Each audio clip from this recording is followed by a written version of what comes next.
Na prawo od tych malowideł znajduje się to, co najbardziej istotne, czyli historia słynnego Lancelota z Jeziora, rycerza króla Artura. Są to dwa pasy ilustrujące najważniejsze wydarzenia w historii tego rycerza. Pas dolny prezentuje te wydarzenia, które doprowadziły do tego, że Lancelot został rycerzem Okrągłego Stołu. Widzimy tutaj jego przygodę rycerską, polowanie, na które udał się ze swoim kuzynem Lionelem. Prawdopodobnie po ciężkim, trudnym dniu łowów ułożył się do snu pod drzewem jabłoni, natomiast jego kuzyn miał być na straży. Niestety malowidło obok pokazuje, że dość szybko zasnął, gdyż możemy spostrzec, iż głowa spoczywa na dłoniach opartych o rękojeść miecza. W tym czasie miał na tym terenie w lesie pojawić się zły rycerz Tarkwin, który wyzwał Lionela na pojedynek, obudziwszy go oczywiście wcześniej, pokonał i uwięził. Nad ranem Lancelot, kiedy obudził się, zobaczył, że jego kuzyna nie ma. Odbył dość ciekawą przygodę, która tutaj akurat na malowidłach nie jest przedstawiona, aż w końcu dotarł do zamku Tarkwina, pokonał tego rycerza w pojedynku i uwolnił nie tylko swojego kuzyna, ale także innych rycerzy Okrągłego Stołu, którzy przez Tarkwina byli już więzieni.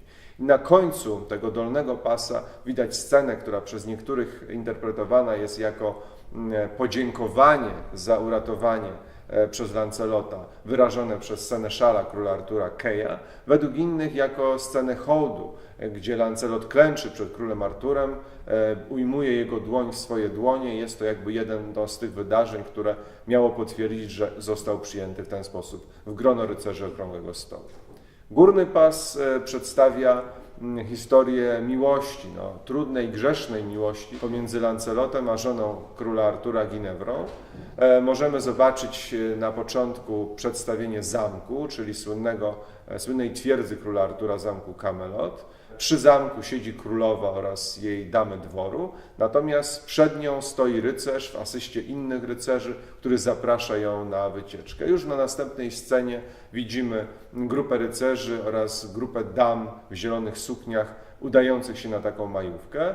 Według legendy Ginewra została uprowadzona przez złego rycerza Meleaganta, ale ponownie pojawił się wybawiciel w osobie Sir Lancelota, który pokonał Meleaganta i uwolnił Ginewrę. I na samym końcu tego pasa górnego możemy dostrzec dwie postaci, kobietę i mężczyznę trzymających się za lewe dłonie. To bardzo ważny symbol, gdyż w średniowieczu, jeśli spojrzymy na nagrobki par małżeńskich, one trzymają się za prawe dłonie, co jest symbolem małżeństwa, miłości, wierności. Natomiast tutaj para, która trzyma się za lewe dłonie, symbolizuje tą miłość niewłaściwą, miłość grzeszną.